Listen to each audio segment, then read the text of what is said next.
কিডনিজনিত রোগে আক্রান্ত হয়ে অকালে চলে গেলেন সাংবাদিক পলাশ সেন। কিডনিজনিত রোগে অকালে শেষ নিঃশ্বাস ত্যাগ করলেন শান্তন পত্রিকার সাংবাদিক তথা ধর্মনগর প্রেস ক্লাবের সভাপতি পলাশ সেন। তিনি আবার ত্রিপুরা ওয়ার্কিং জার্নালিস্ট অ্যাসোসিয়েশনের রাজ্য কমিটির সদস্য ছিলেন।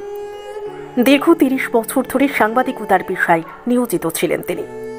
দীর্ঘদিন থেকে কিডনিজনিত রোগে আক্রান্ত থাকায় গত ২ মাস যাবৎ বহিরাজ্যের শিলচর এবং হরিদ্বারের একটি বেসরকারি নার্সিং হোমে চিকিৎসাধীন ছিলেন।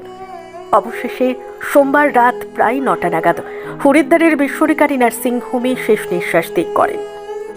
মৃত্যুকালে তার বয়স হয়েছিল প্রায় ৬০ বছর। রেখে গেছেন বয়স্ক মা বাবা সহ স্ত্রী এবং ১০ বছরের এক পুত্র সন্তান। তার অকাল মৃত্যুতে শোক প্রকাশ করেছেন ত্রিপুরা ওয়ার্কিং জার্নালিস্ট অ্যাসোসিয়েশনের সভাপতি সম্পাদক সহ ধর্মনগর প্রেস ক্লাবের সম্পাদক এবং সাংবাদিকরা। ধর্মনগর থেকে অক্ষদীপ মজুমদারের রিপোর্ট, সত্যের খোঁজে ২৪ ঘণ্টা।